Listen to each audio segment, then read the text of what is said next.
महज आप सोचिए, पहले यह कहा जा रहा था कि 100 नामों की सूची पर मोहर लग गई है और उसके बाद अचानक ही 33 नाम का आना तमाम तरीके के। और इसी बात में आप देखिए, चाहे बाड़मेर के विधायक मेवाराम जैन हो या पचपदरा से विधायक मदन प्रजापति हो या कैबिनेट मंत्री साले मोहम्मद हो या रूपाराम मेघवाल हो या अमीन खान हो, पद्माराम मेघवाल हो, इन सब के जो समर्थक है ना, वो लगातार नेताजी को घंटी कर रहे थे कि आपका नाम क्यों नहीं आया। ये आप देखिए 3-4 घंटे से ये लगातार ये एमएलए हैं, जवाब दे देकर थक गए हैं। मैं आपको इस वीडियो के अंदर बताऊंगा कि आखिर क्यों 33 नाम की सूची आई है और अगली सूची है वो कब आने वाली है। और उससे भी बड़ा सवाल है कि आप देखिए बीजेपी के अंदर बाड़मेर जैसलमेर से आप देखिए जो पोखरण का नाम आ गया, जहां से प्रतापपुरी पर एक बार फिर से भरोसा जताया गया है, आदूराम मेघवाल को फिर से भरोसा जताया गया है। और उसके बाद आप देखिए कि आदूराम के अलावा हमीर सिंह बाहर, तो बाकी ये सभी दो कैंडिडेट वो है जो 2018 में विधानसभा चुनाव हारे थे। तो बाकी जो कैंडिडेट थे 2018 विधानसभा में चुनाव हारे थे, आप देख लीजिए, चाहे शिव से आप देख लीजिए, खंगार सिंह का नाम देख लीजिए, नहीं था इस लिस्ट के अंदर, तो ये देख लिया। उसके बाद में आप देखिए पचपदरा से देख लिए अमराराम चौधरी है, उनका नाम नहीं था। तो क्या यहां पर बीजेपी कोई बदलाव करना चाहती है? आखिर कौन सी वो रणनीति है? बाड़मेर का आप देख लीजिए, बाड़मेर का नाम नहीं था और बाड़मेर के नाम ने सबसे ज्यादा चर्चा का विषय बना रखा है कि क्या बाड़मेर के अंदर इस बार प्रियंका चौधरी का नाम होगा या कैलाश चौधरी का होगा। कैलाश चौधरी का होगा तो आखिर किस वजह से पार्टी है कैलाश चौधरी को यह चुनाव लड़ाना चाहती है, यह भी मैं आपको इस वीडियो के अंदर बताऊंगा। एक एक करके सभी विधानसभाओं की चर्चा करेंगे और यह बताऊंगा कि आखिर कब कांग्रेस की दूसरी सूची आएगी। सबसे पहली बात है कि आप देखिए कांग्रेस की जो सूची आई है 33 नाम की सूची है।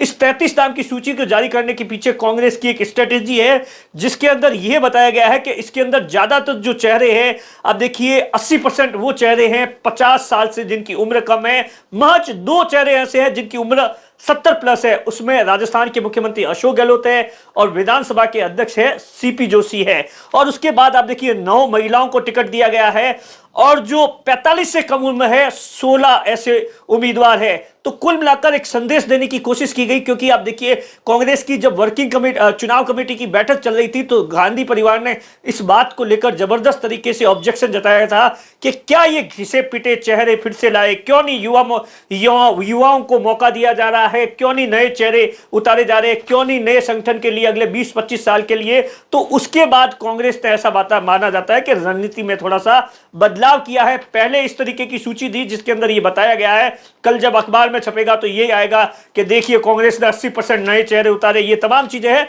जो कि है।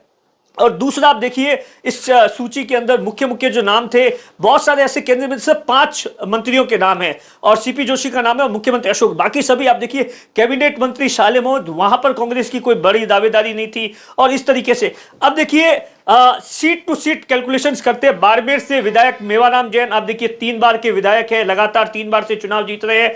उनका नाम लगभग ऐसा बताया जाता है कि तमाम सर्वे के अंदर भी उनका नाम टॉप पर चल रहा था। हालांकि बाकी सेकंड नाम में आप आजाद सिंह का देख सकते हैं, लेकिन उनका नाम भी इस लिस्ट के अंदर नहीं था। तो उनके जो समर्थक थे वो भी परेशान हो रहे हैं। उसके बाद में आप देखिए मदन प्रजापति, आप देखिए आपको याद है ना मदन प्रजापति के बारे में, कम से कम 1 साल भर से ज्यादा वो अपने बालोतरा को जिला बनाने के लिए पैदल घूमे थे। राजस्थान से लेकर आप देखिए कहीं पर भी वो चले जाते थे, बिना चप्पल के चले जाते थे। वहां पर तो कांग्रेस के लिए किसी प्रकार की चुनौती भी नहीं है। आप देखिए वहां पर मदन प्रजापति का जो उम्र का क्राइटेरिया है वो भी 50 से नीचे आता है, लेकिन उसके बावजूद भी मदन प्रजापति का नाम नहीं था। और उसके बाद अगर जी आप आ जाइए चौहटन के अंदर क्या कुछ कहानी है, ये किसी से छिपी हुई नहीं है। लगातार पद्माराम मेघवाल है जो कि 2 बार के विधायक है, 2008 के अंदर चुनाव जीते, 13 के अंदर हार गए, फिर प्रधान बन गए, 2018 के अंदर चुनाव जीते थे। और उसके बाद अभी ऐसा बताया जाता है कि हादी परिवार के साथ में उनके रिश्ते अच्छे नहीं है और इसी वजह से उनका टिकट है वो फंसा हुआ है। कल रात को उनको बुलाया गया था, इस तरीके की जानकारी है पद्माराम मेघवाल। लेकिन पद्माराम मेघवाल के लिए एक अच्छी बात यह है कि कांग्रेस के पास में वहां पर कोई मजबूत विकल्प नहीं है। जैसे विकल्प शिव के अंदर है। शिव के अंदर आप देखिए 45 साल का इतिहास है।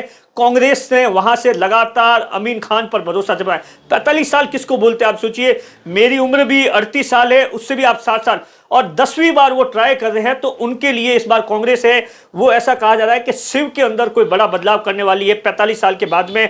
वहां पर अमीन खान को चुनौती देने के लिए आप देखिए फतेह खान है जो कि जिला अध्यक्ष है, लगातार संगठन के अंदर है, वो उन्होंने अभी शक्ति प्रदर्शन में किया था। समा बानो है, समा बानो की ओर से, गफूर परिवार की ओर से लगातार मुख्यमंत्री अशोक गहलोत से लेकर दिल्ली के बड़े नेताओं को इस बात को लेकर प्रोजेक्शन दिया जा रहा है कि आप हमें शिव का टिकट दीजिए ताकि कांग्रेस के लिए शिव और चौहटन दोनों सीटें हम जीत कर लाएंगे। लगातार समा बानो है, वो सचिन पायलट भी उनके लिए मेहनत कर रहे हैं, इस तरीके की उनकी ऐसी जानकारी है। इसी कारण से आप देखिए शिव और चौहटन तो इसी कारण से फंसी है। जैसलमेर के अंदर आप देखिए मानवेंद्र सिंह है, लगातार कल ये धनाधन फोन आने लगे कि मानवेंद्र सिंह का टिकट कट गया, मानवेंद्र सिंह ये हो गया वो हो गया, लेकिन आप देखिए शाम होते होते मानवेंद्र सिंह ने बाकायदा अपना अगले दिन का कार्यक्रम जारी कर दिया। वहां पर जो सबसे बड़ा पेच है मानवेंद्र सिंह का, मैं एक इंटरव्यू सुन रहा था, उस इंटरव्यू के अंदर मानवेंद्र सीधे तौर पर कह रहे थे मुझे कांग्रेस के आला कमान ने पर पूरा भरोसा है और उसी भरोसे के चलते मैं चुनाव प्रचार कर रहा हूं।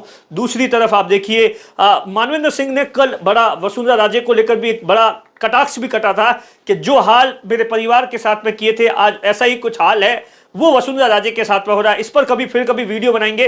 और उसके बाद रूपाराम मेघवाल देखिए उनके जो समर्थक है हरीश चौधरी के बारे में कहता है कि हरीश चौधरी उनके लिए लगातार कोशिश कर रहे हैं, मुख्यमंत्री अशोक गहलोत चाहते हैं, इस तरीके की भी जानकारी है।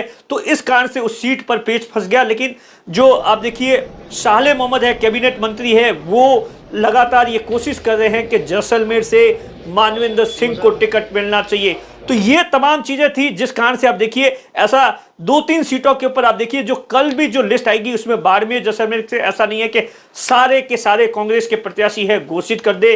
सिवाना का हाल तो आप सबको पता ही होगा, वहां पर सुनील परियार है, लगातार मेहनत कर रहे हैं। और बाकी जो उम्मीदवार है, क्योंकि बहुत से किसी ने हमें यह भी बताया है कि लगातार जो बाकी कांग्रेस के बड़े नेता है वो चाहते हैं कि वहां से कल्बी को टिकट मिला जाए, चाहे वो बालाराम चौधरी हो, ताकि एक वोट बैंक, क्योंकि आप देखिए कल्बी जाति के जो वोट है वो चाहे सिवाना विधानसभा के ले लीजिए, गुड़ामालानी का ले लीजिए या पचपदरा का ले लीजिए, पचपदरा से बीजेपी हमेशा कल्बी को देती है। तो तमाम तरीके से वहां से भी कांग्रेस के अंदर जबरदस्त तरीके से घमासान है।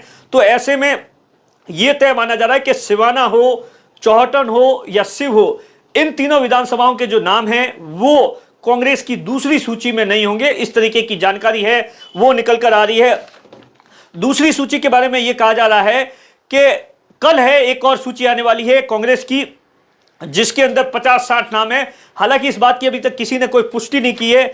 अब आप बीजेपी पर आ जाइए। बीजेपी के अंदर देखिए जैसे ही चौहटन का नाम आया, चौहटन के बाद में सिवाना का नाम आया, तो हर किसी के मन में यह ख्याल उठा कि जब चौहटन से लेकर पोखरण में जो दावे उम्मीदवार थे 2018 के उन्हें रिपीट किया गया है, तो बारे में शिव के अंदर क्यों नहीं रिपीट किया गया, पचपदरा के अंदर क्यों नहीं रिपीट किया गया। और बाड़मेर के बारे में ये कहा जा रहा है कि कैलाश चौधरी का दावा इसलिए भी, कैलाश चौधरी को पार्टी इसलिए भी मजबूत मान रही है कि जब लोकसभा का चुनाव हुआ था उस समय कैलाश चौधरी ने यहां से आप देखिए 1,09,000 वोट लिए थे और मानवेंद्र सिंह को महज 65,000 वोट मिले थे। यानी कि 45,000 के 40,000 से 45,000 वोट है वो यहां से इस विधानसभा से कैलाश चौधरी आगे थे। तो इसलिए पार्टी चाहती है, हालांकि कैलाश चौधरी है वो लगातार ये कोशिश कर रहे हैं कि किसी भी तरीके से प्रियंका चौधरी को टिकट मिले। प्रियंका चौधरी के समर्थक है वो लगातार सोशल मीडिया पर आप देखिए लगातार, और इसके अलावा भी दावेदार है मधुरेखा चौधरी है जो कि आप देखिए 2013 के अंदर विधानसभा का चुनाव, 2008 के अंदर विधानसभा का चुनाव लड़ी थी, 2013 के अंदर निर्दलीय का चुनाव लड़ी थी, हाल ही में बीजेपी से वापसी हुई है। रूपाराम प्रधान है, बाकी लंबे से है आप देखिए। और सबसे इंटरेस्टिंग कौन सा है, सबसे इंटरेस्टिंग है शिव। शिव के अंदर आप देखिए खंगार सिंह के लिए कहीं ना कहीं इस लिस्ट ने धड़कन बढ़ा दी है, उनके समर्थकों की धड़कन बढ़ा दी है कि वहां से, क्योंकि आदूराम का नाम होता तो ऐसा माना जाता था कि खंगार सिंह को भी रिपीट किया जा सकता था, लेकिन अब जिस तरीके से होल्ड पर गया है तो कहीं ना कहीं बेचैनी तो जरूर होगी, क्योंकि वहां पर बीजेपी ऐसा बताया जाता है बाड़मेर और शिव सीट पर बहुत ही अप्रत्याशित तरीके से आप देखिए कोई चौंका देने वाला नाम है वो दे सकती है, इस तरीके की जानकारी निकल कर आ रही है। रविंद्र सिंह भाटी लगातार कोशिश कर रहे हैं कि किसी भी तरीके से कि वो बीजेपी के अंदर जाए, लेकिन अभी तक उनकी राह इतनी आसान नहीं है। और उसके बाद आप देखिए पचपदरा के अंदर देखिए अमलाराम चौधरी को लेकर ये कहा जा रहा है कि उनके अलावा दूसरा कोई कैंडिडेट बीजेपी को नहीं मिल रहा है। लेकिन इस बात को लेकर आप देखिए बीजेपी ने सूर्यकांता व्यास का टिकट काट दिया है। उसके बाद अमलाराम चौधरी के लिए भी खतरे की घंटी है। क्राइटेरिया उम्र था, आप देखिए सूर्यकांता व्यास का जो टिकट कटा है, हालांकि उन्होंने आरोप गजेंद्र सिंह शेखावत पर लगाया है, वही उम्र का क्राइटेरिया है। अमलाराम चौधरी के कहीं न कहीं आड़े आ सकता है, लेकिन वहां पर बीजेपी के पास में बहुत ज्यादा विकल्प नहीं है। हालांकि बीजेपी है वो नया एक्सपेरिमेंट जरूर कर सकती है उस विधानसभा पे। उसके बाद आप देखिए जैसलमेर के अंदर भी बीजेपी के अंदर अभी तक बीजेपी, ऐसा बताया जाता है तमाम सर्वे हुए उसमें कंफ्यूजन है, वहां बीजेपी है अभी तक ये तय नहीं कर पा रही है कि पुराने चेहरों पर भरोसा किया जाए या नए चेहरों पर। कुल मिलाकर आप देखिए कांग्रेस की पहली सूची और बीजेपी की दूसरी सूची, बीजेपी अब तक 120 नाम जारी कर चुकी है, कांग्रेस है वो 33 नाम जारी किए। लेकिन सबके मन में यही सवाल है कि बाकी जो सीटों की घोषणा है वो कब होगी। कैमरे के पीछे अशोक है, मैं आपका साथी दिनेश बोहरा।